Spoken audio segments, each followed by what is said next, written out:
Hello, everybody, and welcome to the Rest is Lean podcast. And you join me, John D, and Russell Watkins, Hello. and Alan Lothian, and we're here to share our ramblings and musings on all sorts of bits and pieces related to the world of lean, change, OPEX, Kaizen, all the good stuff that makes your businesses a little bit better from a point of view of quality, safety, productivity. Insert your own acronyms and measures. So, if you'd like to get involved with these conversations, then I suggest you put a comment in the area below this video if you're watching the podcast on YouTube, or send us a message on email, and the rest is lean at gmail.com will do for that. Done it again, Ross. He's called it The Rest is Lean that time. And the rest is lean. For the love of And, God, will one of you fools get it right? yeah, because we love your questions and what's going on. Russ, have you picked up any decent questions, comments, and bits and pieces over the last week or so that we can have a little punt at? Yeah, a question that piqued my interest came in a few days ago. On another note, within the 5 to 10 minute team brief, so we talked about team brief a few episodes ago, start a shift brief, really important for the golden hour. Yeah. Would you expect to be covering any improvement action, agreement, planning, and delivery review? This is an area of OPEX meetings I've seen a lot of companies struggle with. Or is it a separate topic for a future podcast episode? Well, first off, thank you for the question. Second off, we don't plan this. You can probably see we don't plan this. So future podcasts, nobody knows, maybe. But I think it's a very good question. So the team brief, I've got quite a strong opinion on this. So maximum 5 minutes unless something dramatic has happened, somebody's got hurt or there's been a flow out to the defect to the customer, in which case it can be a bit longer. Mhm. And go to Gemba where the actual issue happened to reinforce the importance rather than a team leaderboard.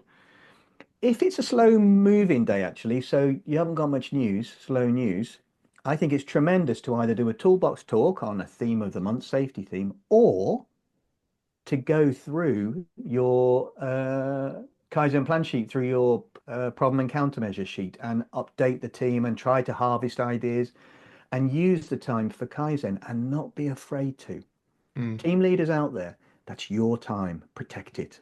mm, mm. And managers, don't steal their time and be tapping your watch just because it's a slow news day. Give them that 5 minutes because that is time well invested. Yeah. 2 second lean do this very well. A number of the companies will invest 20 to 25 minutes at the start of every shift in Kaizen work, which Mm. is hell of an investment. Yeah. Yeah. I think it's definitely worth referencing in your 5 minutes or more, we hope. Um, Good activities that have taken place and giving a sort of general, there are a lot of actions came out of last session. Some great stuff happened. Thanks to everybody for doing it. And if there's something that needs highlighting, then, this was the plan. Bert, Ernie, and Wilf have pulled one out of the bag there. We'll have a little look at their work later. But I've seen too many of these sort of briefs turn into running down the list. Yeah. And you run down the list.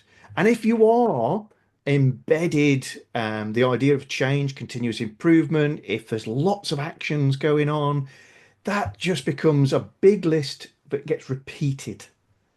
And it's not as valuable as we've done some good stuff, breaking news. Now, what are we moving forward? But yeah, we don't want to lose the value in well done Yeah. to everybody who's actually delivered on actions. That's a really good point, Yeah. John. And just a quick clarifying question on that. Bert, Ernie, and Wilf, Yes, do they work in a 1930s factory making whalebone corsets, woodbines, or penny farthings? they actually make flat caps and whippet tricycles.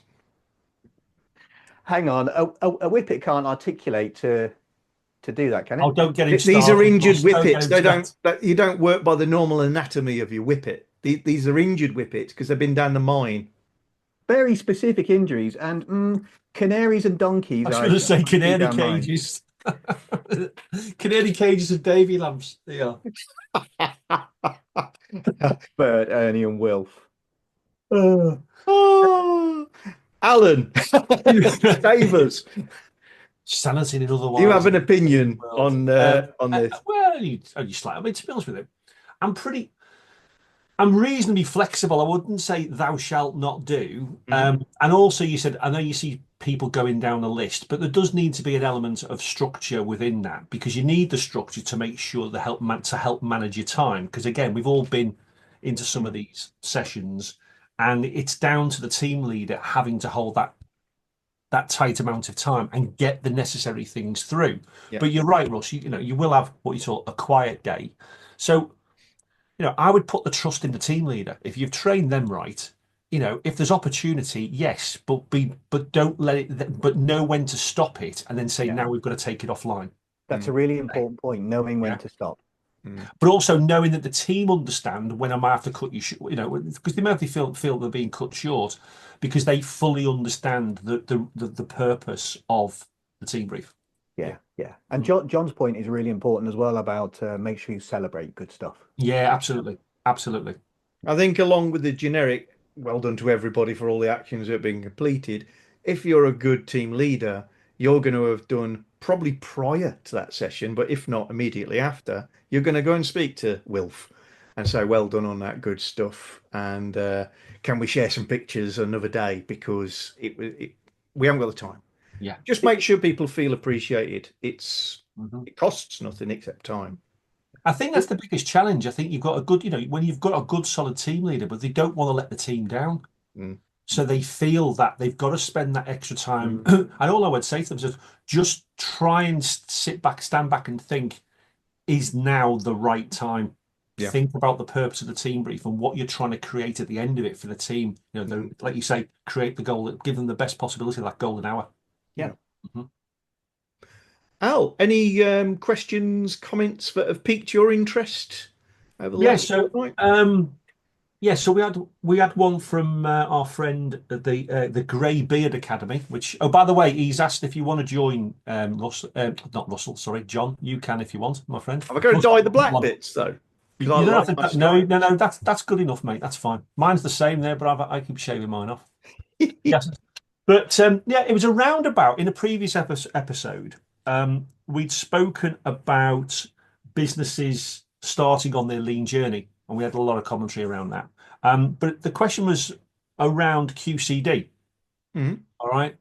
So he spoke about he was surprised in terms of that we didn't speak more about the use of QCD data at the early stages when you're going into a company. Mm. Um, so I know I'm just going to throw and open that up to you guys and see what your thoughts are, really. QCD or quality cost delivery, often with their friends, safety and people, but you can go on and on and on and on and on. But QCD for sure are they're a very strong suite of initial measures, aren't they? Every business, every area should have a measure of quality. Are we doing the right things well? A measure of delivery. Are we delivering on our promises correctly? Um, and a C measure, a cost measure, doesn't have to be pound notes. Very often it's related to time.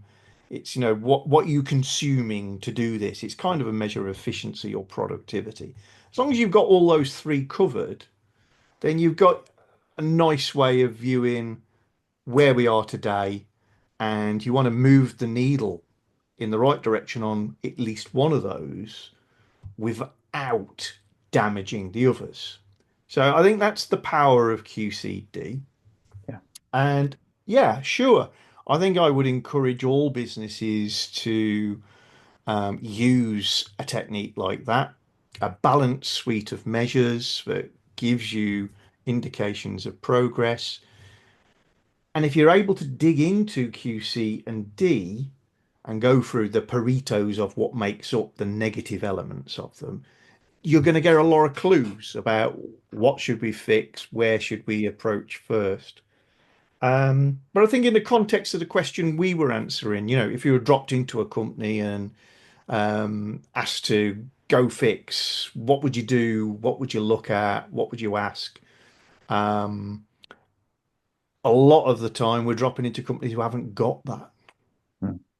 And yeah, maybe mission one is start measuring a balanced suite of measures. And yeah, if to start with, you don't want to have that huge discussion and the pain of pulling together all that stuff.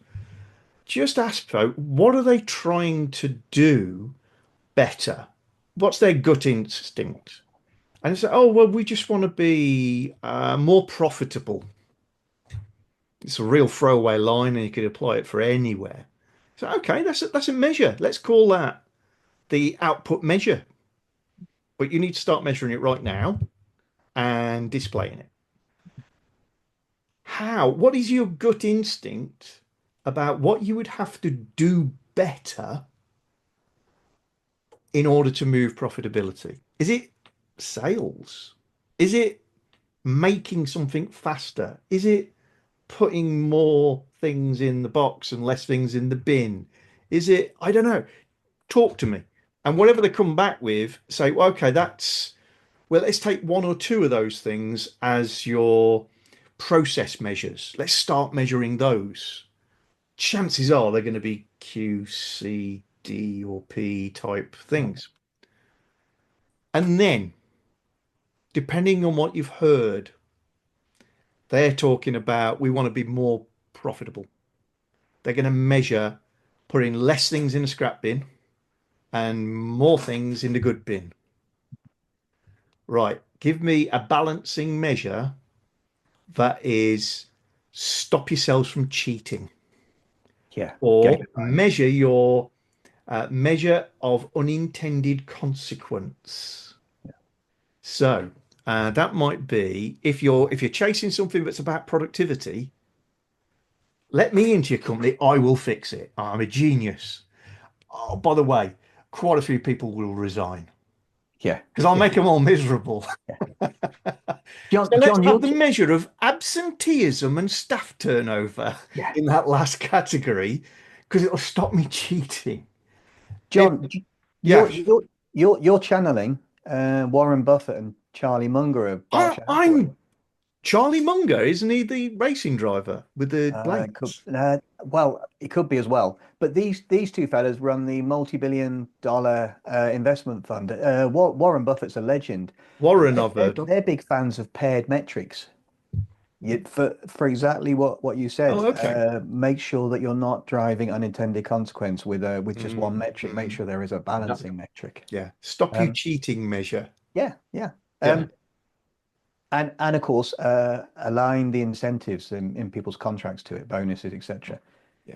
Um, Al, my answer is everything he said, Mhm. and just quickly, the purpose of data analysis is not to analyze data. Um, it is to do something with it. So the problem is if we just go QCD and we try to do it in a granular way, we start with top level QCD and try to go through the Pareto levels to Mm. find the right focus. We'll spend our lives creating Paretos and creating spreadsheets. Mhm. So we have to do what John is talking about, and that's get an agreed focus based on some top level information, feel, and knowledge, and say which bit of the business do we need to be working in. Mhm. And that comes back to your constraint thinking, Al. It Mm. comes back to we're letting our customer down, so we're going to work at the end of the process to stop crap flowing out or whatever. And then you can apply your QCD thinking Yeah. there and Yeah. crunch the numbers because it's a manageable data task then. Yeah. Yeah. Yeah. Great. And you can broaden QCD or you can mix and match. It could be SQDCP. If you're losing people, you're not retaining people, then P should be in there. If you're hurting your people, they're not going in with the same fingers and toes, then you should be looking at S. Mm. If environmentally you've got a problem with effluent or problems with the waste you're tackling, you should put E in there. Mm. Absolutely. Flexible toolkit. Yeah. Yeah. I was thinking more. Do you remember in our days when we used to do the masterclass Yeah. Yeah. when we first started? Yeah. And when we spoke, we've mentioned on previous pods in terms of the masterclass. We used to have, so QCD, well, for those that don't know, so we would have a pre-diagnostic, a diagnostic, a check day, a workshop, and then some monitoring follow-up days, didn't we? Right. I think it was about 15 days in total. Yeah. Over about roughly what, 3 to 6 months. Okay. And I didn't really understand for a while. Sorry, I'll come back. In terms of the QCD, I think it was usually day one of the diagnostic. So day two of the overall masterclass would be going through the 7 measures and capturing the data and etc. Okay, or if they haven't got it, put the sheets in place, try and data, and we'll come back to it a check day or something like that. Anyway, I never really understood till much later on in our training the power of the pre-diagnostic, because when we were going through it, I didn't have the eyes. I was going through literally the motions that we had. Remember, we had that check sheet we used to have, tick box about things like, for the company profile, getting base data in preparation for our A3 summaries or A4 booklets as we had as well. Okay. I don't know whether you did those, but I used to have to do them. But it's back to what both of you guys have said, that one of the key purposes of that pre-diagnostic is just to understand holistically where the business is, how they're thinking, and pick up valuable hints of what the shop floor looks like. Because if they're making bits, A4 booklets. There you go. Ah, good man. Okay, and it's that first Gemba walk that really gives you that. It gives you sufficient information, if you know what you're looking for, to go away from that day and digest it and start putting a more effective plan together, ready for the diagnostic. Yeah. Do you know what I mean? And then it's things like we've said, which again took me months and months to grasp. Okay. And that's, looking for, if it's a classic manufacturer, you're looking for the flow of goods, the flow of material. Okay. Where is it piling up? You mentioned before, John, if you've got if you see red bins, have a look at them.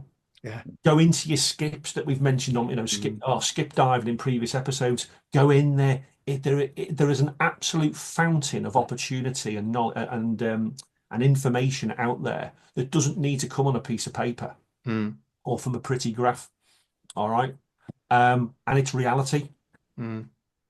So, yes, the QCD is important, but that what happened in that pre-diagnostic that allows you to plan a Kaizen event more effectively. All right.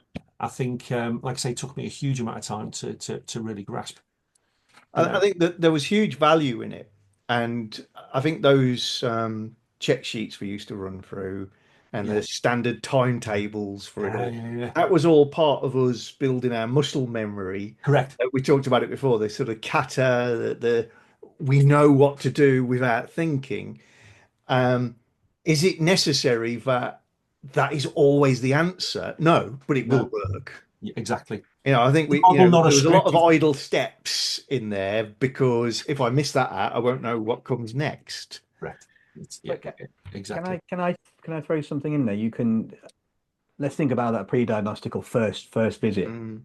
You can train yourself and have a stronger chance of success if you ask the right questions before you leave the room to go into the factory.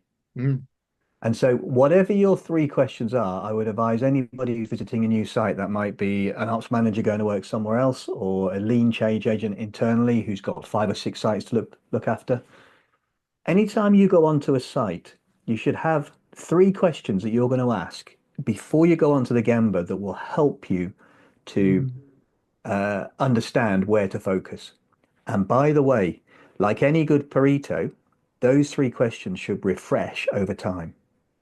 They should change. And if they're not changing, you ain't learning, my friend. And we talked about this in a previous episode, what are your questions? And but I think it's really important, because for us as change agents, that sets a P for our eyes. And then we can do a C. After the activity, was I right? Yeah. Did I go to the right area? Can I ask a quick question for you guys? Because there's just something that popped into my mind while you were talking. Obviously, we're obviously the three of us aren't getting any younger, some more so than others. I'm getting I do fat. a Benjamin Button thing, if that helps, eh? That's exactly. Well, you might be closer to this then, Ross. Is in the days when the data wasn't available, we'd Yeah, have. Do you remember we used to have these lever arch files with yeah. different documents, and we'd hand them out. We say, look, you need to fill this in, and we train them how to do it, and we come back and all that. Mm. So, in this day and age, have you continued to do that? And if you have, would you say you've found it more difficult in getting people to fill it in? And I'm just thinking because we're more in the digital age, Hmm. and also the people that we are dealing with on the Gemba are likely to be, let's just say, slightly younger than us, Yeah. okay, who have been brought up by nothing but digitization as opposed to hard copies of everything. Have you Jimmy been? Burton will. Yeah, that's it. Is Do you find it hard to actually get to that point where we're gathering the data, or more difficult? Uh, Funny, I've had that in the past 2 weeks. I do.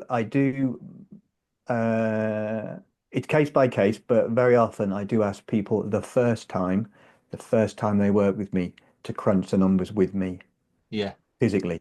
And I've had one recently where I'm working with a quality engineer, very skilled, knows all the 7QC tools, yeah, but still doesn't frame a problem specifically.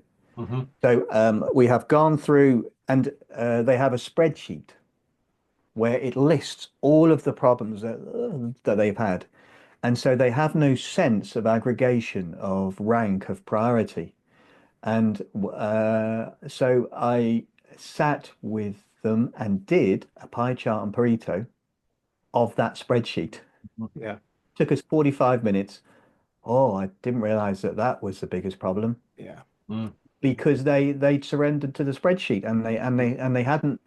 Digital can do it for us as long as we get the right visualization out Yeah. of Yeah, digital. yeah, yeah, yeah, But given exactly. that Excel rules the world and fills the gap in between legacy systems, people aren't using Excel well enough, or the output of it, to create the right kind of digital stuff to spur Yeah. action. Hmm. I find that it's now it's much easier to walk into a business, have a chat with a few people, and say, "Ooh, we could really do with data collecting on X," That's true. and they'll go, "Oh, okay, we'll get that sorted." And A, it is easier for them. B, it usually turns up. So that's a huge leap forward. Hmm. When it comes to getting into making the improvements, I find that rarely has anybody read it. Whereas back in the day where I'd really like to know um, all the stuff that goes in the bin, whether it is bent, rusty, or wrong color. Hmm. And you know that most of that will be, oh, okay, we'll try and collect that. Sometimes it didn't get collected, sometimes it didn't get collected well, but it would mainly be bits of paper with tallies on and everything else. And people would walk into the room with it and they wouldn't have to look at it to say, yeah, it's mainly rusty. Because they've read it, they've understood it, somebody collated it. Because it's so much is now electronically stored, created, they don't digest it. So back to Russell's point about forcing people to go through a pie and Pareto, I think that's more important now Mm. than it was because they say, "Oh, I've seen the data." You haven't seen it, You haven't checked the integrity. haven't felt it. Yeah. Yeah, You haven't found the weird and wonderful that says, "Yeah, this is lies." Yeah. yeah. You Absolutely. try and analyze it as mandronically as you can rather than electronically, and you feel it, you know it.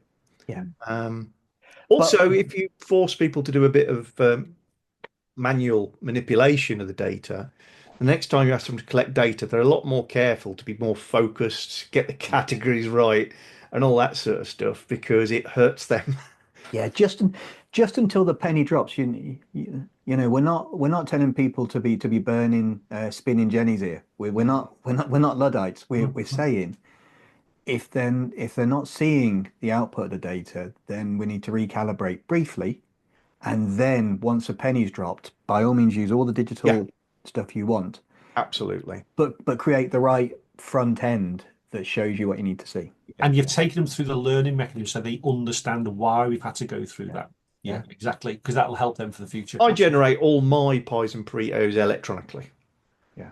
But I get what I'm. The only reason I've got all those numbers is to discover the themes and trends and see the anomalies that say there that's lies. So I'm okay. I've had that lesson. Sometimes I think the manual approach is the lesson, and once you've got it, you've got it, and you use the simplest method. Yeah, I agree, Russ. It'd be easy to listen to me, particularly. It's in, Oh, he's a little first, guy. just He's only got an etch a sketch. just going through that, John. So if we're using, let's go back to the point that some of you mentioned, both of you mentioned before. Right. So I get us using computers to help create the visual output of the data. So converting the data into information. Right. So, I've moved away of physically drawing the pie chart and physically drawing the Paretos because you can do that in seconds on the screen. Okay.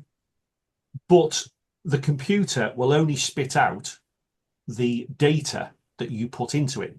Yeah. So whether you get that from a hard copy sheet of paper that the guys have collected on the shop floor over the previous 2 weeks for us in preparation for our activity, or whether they have downloaded that or uploaded that from some scanning equipment that they may have on the shop floor, or they have created their own, the tapping ones on a table as opposed to the tally chart. Yeah. Okay. My take on that is the integrity of the data is still potentially flawed. My issue is when the people take the hard copy and then transfer it onto Excel, for example. That's where most of the errors line up. Yeah. Yeah. Well, and So there if is you're going to some. do one, I would say if you're going to do manual throughout. Mm. Or if you're going to do digital throughout, because the danger comes when you're transferring from one to t'other. I think I'm not sure I agree, but I see the point. I think Al, you've hit on something important though, and that's if you look at the sheets that are filled in by an online associate doing the work, and you look at the eventual interpretation, manipulation, wanton balancing to avoid a bollocking that the manager does in reporting upwards, you see two very different things. So there is a return to source thing. That's a fair point, yeah. But I think the key thing is just look at the quality of what they're saying are the top three issues. And if number one on there is damage, you know that the data's crap. Yeah. If number one on there is burrs on the external ring of the right hand, XYZ, you know that the chances are they're pretty good at collecting their data. Yeah. Especially if they've learned the lesson of let's get the top ones and then let's put all the onesie twosies in others. Now, whether that's done electronically or manually doesn't matter. Yeah. It's that will tell you where their thinking is. Maybe, I don't know. Fair point. Sorry, gents, I'm thirsty. I've just got to have a drink. What?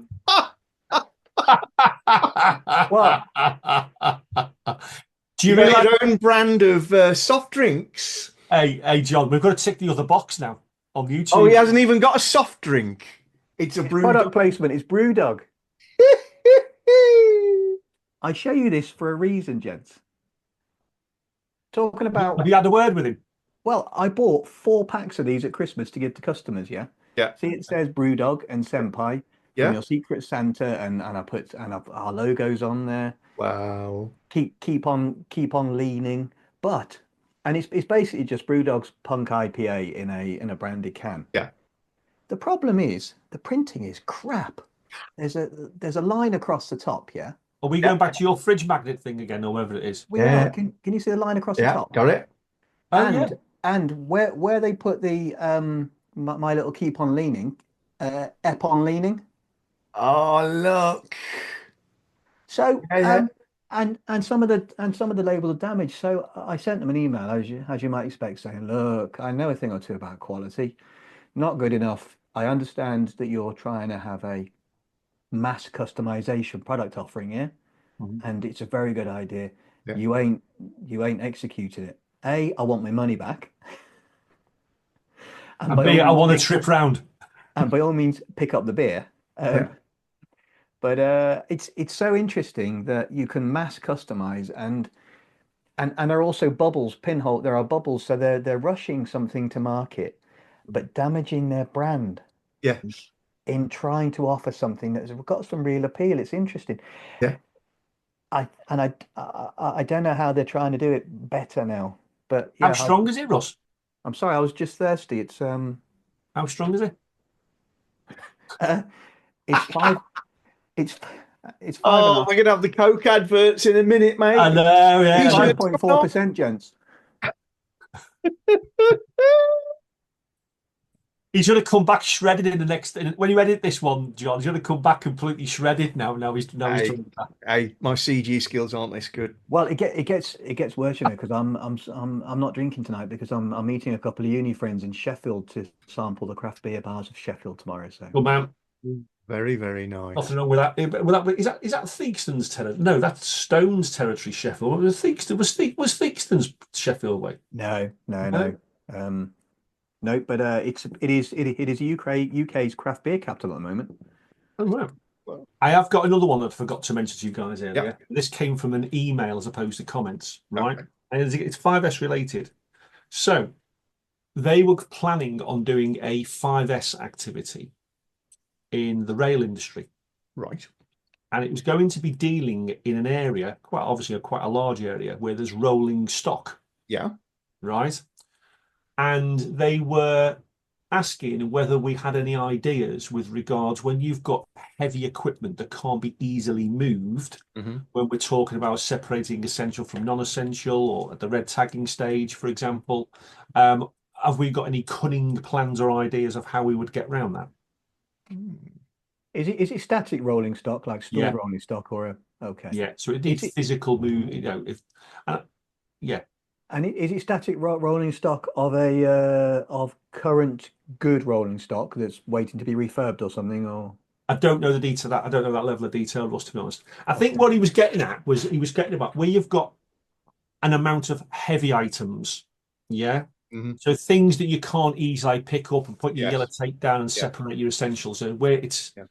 should we say, more cumbersome. I, I mean, I've got some experience actually in rolling stock. And one of the techniques that it's not different, it's Mhm. just you emphasize certain bits in a different way. So the use of red tags is enhanced, if you like, such that you're going to be tying a lot more red tags to things which don't want to be where they are. They want Yeah, to be removed. Maybe they're going straight to the skip or the crusher. I would always say, in a normal circumstance, don't tie red tags to things that are going in the skip because it's a waste of time. It's a waste Mhm. of effort. Chuck them in the skip. However, in a circumstance where you can't move things easily or quickly, then you use red tags more to indicate them. And that red tag can extend to the use of spray paint, for instance, marking stuff up. Yeah. So if you go foresting, you'll see people marking the trees that are going to come out. Yeah. Mhm. But you add to that, again, a technique we normally use with red tagging is a log that is associated with a map.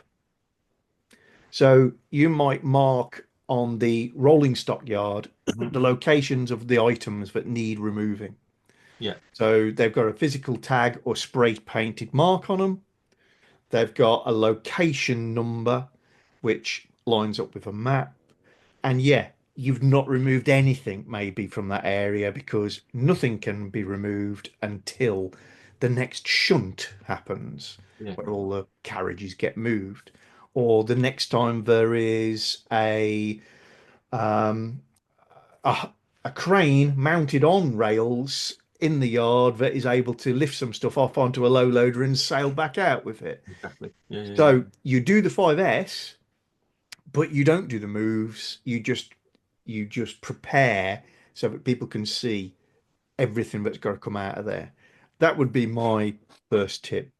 That and go mega strong on the safety in those environments, Yeah. Absolutely. particularly if you're talking electric rolling stock. be very, very aware of what people can and can't do, and where they can go and where they can't go. Good point. Thanks, John. What about you, Ross? That's a really strong advice, John. Interestingly, there is only one small part of that that I disagree with ferociously, Mm, which is unusual. In terms of the rolling stock, I've never done 5S on rolling stock. I've only ever done it on large machines, if you like. So I defer to your knowledge. The bit I disagree with is not putting red tags on things that you're going to throw away. mm. Okay. And I'll tell you for why. For me, the secondary purpose of a red tag is to indicate it's hanging off something to indicate we have yet to solve this problem. The primary purpose is to recalibrate the eyes and the brain. I've accepted this as normal, and now it needs to be abnormal again. That cognitive rewiring, that neuroplasticity requires some nudges and reminders for Mhm. me. So when they first do a 3S blitz, I get them to tie a red tag on anything that is homeless, broken, safety critical, quality critical. Even if it's a pile of crap, we will get the pile of crap into a pile, Yeah. and we will red tag that pile of swarf, yeah, Yeah. or pile of bits that they have left there just in case. Mm, And then they'll do the separation of the essential, non-essential, so they can see the huge pile of non-essential stuff with the red mm, tags on. mm, And then they will physically take that tag off and then bin it. mm, They bin the stuff. And then we will have two piles of tags, say 65 non-essentials that have got crosses through them and mm. 35 essentials. I've stuck to that because I want those three echo reminders to recalibrate their eyes from accepting normal, Yeah. abnormal as normal. And I certainly go with the fuzzy, of it's nice to make a list to cross things off. Yeah, So if you swept together a load of crap on the floor and it's got a red tag on it, yeah, then by the end of the shift, you're going to get the shovel and put it in the skip yeah. and cross an Oh, item off. So sorry. Are, there are is you a are fuzzy you logic to talking that. you talking normal business or during a 3S structured blitz? For me, either. For me, either. If you know it's literal junk, then move it, put it to the junk. I wouldn't invest the time, effort in tagging it, logging it, everything like that. If it can't be moved, but it's physical junk, yeah, that's a different argument. So in initial blitz, I would tag it with them because I want them to question themselves. But ongoing, I wouldn't expect them to. I expect them just to get shot of it Yeah, yeah, because yeah. because that teaching has been done. So we're probably agreeing it's a finessing and It's a difference in finesse. when we do it. I Yeah. would always take a photograph Mhm. of the pile of crap or the full skip or the bins that have been filled up because again, it's motivational to be able to see, even if it's the weight of stuff we've removed from the area. Mhm. Um, that I think is very powerful. But again, you don't want people building cottage industries No. around logging, tagging, um, storage containers full of plastic tubs full of swarf, all this sort of stuff, which happened. People are really doing that sort of stuff When occasionally. you would just jumping in, John, when you used to do your activities, do Mhm. you still use your red tag monitors? Red tag monitors. Red tag Yeah. log sheet. No, the monitors. So like So you're bar tracking. chart Yeah, of so it you do your coming down. current situations. You do your 3S splits, right? Okay. Your 3C. Yeah. Yeah. So um, I personally do take Russell's point, but that'd be because we were both trained by the same guy, Yeah. right? Yeah. But the idea was you need to know how much the extent to which you had non-essential items in the area, because that is a recognition of how much stuff and debris is in the area that Yeah. is causing you to be away from standard. It's Yeah. actually Yeah. getting in the way potentially. Yeah. So knowing how much is in there, it just gives you an indication of how much is in the way, how Yeah. far you are from Yeah. creating that standard, right? Then when you're red tagging the effectively the essential items, I do need these, but there's a Yes. problem with them. Yeah. They're Yeah. in the wrong There's the place. crap that I They don't need need is getting in the way. replacing. Yeah. Yeah. Exactly. There's the stuff that I do need, but it ain't working appropriately or forever. Yeah. Right. So and then we used to create I mean, Russell, I presume we did the same thing. You'd have your essentials and your non-essentials and your number of red tags and for different reasons, and you'd always come back to see how many they've closed off Yeah. um, since the Blitz. Mm.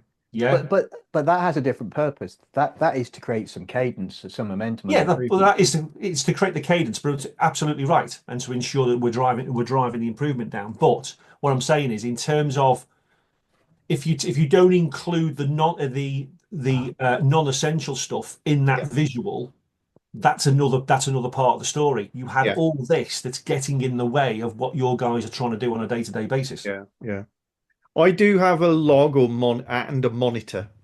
So I Hmm. have a monitor of the number of tags still outstanding, but typically I wouldn't have listed on there Hmm. piles of broken wood, etc., Okay. unless it couldn't be removed at the time and Yeah. therefore it's gone on the list. And some cases, Um, you can't do it because some things happen and you yeah, yeah. find things and you can't move at the time. Real But life, you don't have the luxury of a full day shutting an area down. It's yeah, in Yeah. bits and pieces, and sometimes you have to abandon activity unexpectedly. yeah, All those sorts of good things. I think, yeah, we're all absolutely on the same page. I'm just a little more anti add a tag to something that's not necessary in the mhm, area than you guys are. But I'm not offended by anybody doing it. Oh, I just think it's a waste.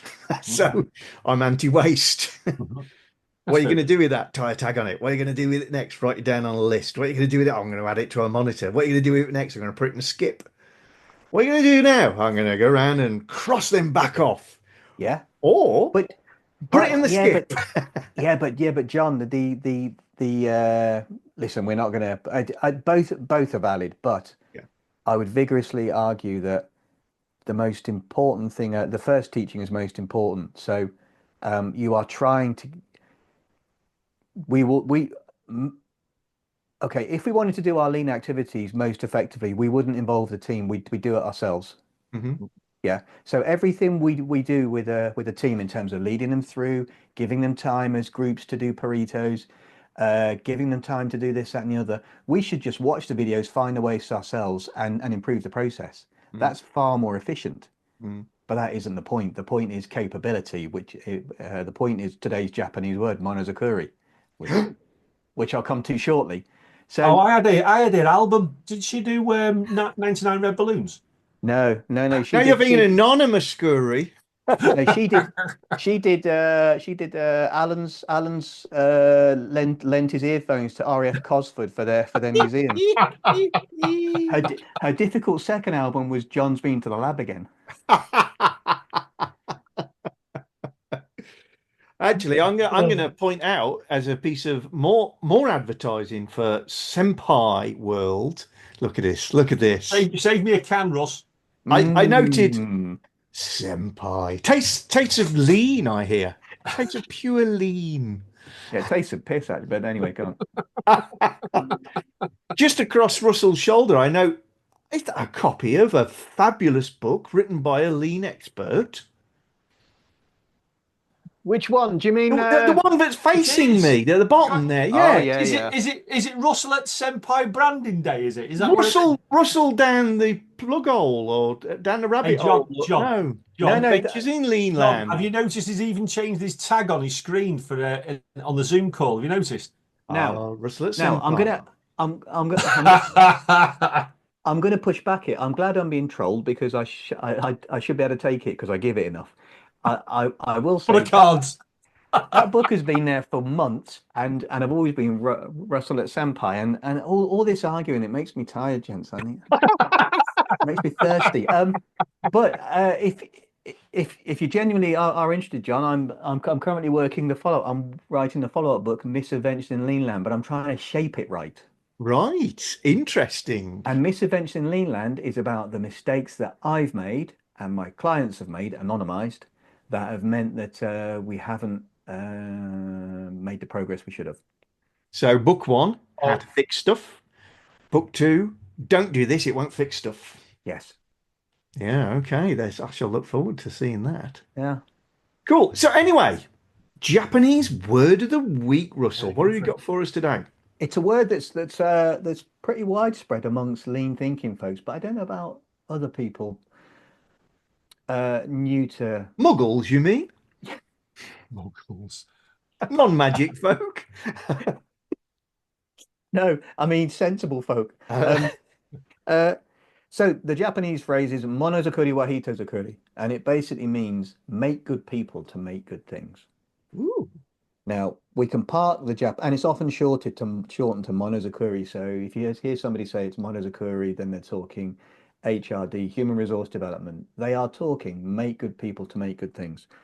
We don't need the Japanese word beyond that. We'll get a shot of that now. I'd like I like people to consider the essence of it. If you want to make good products better, Mm, you need to make good people. So mm, invest in the Absolutely. skills of your people however you can, and they, as an asset that never depreciates, yes, the cost goes up, but that asset, if you water the plant, can only ever appreciate.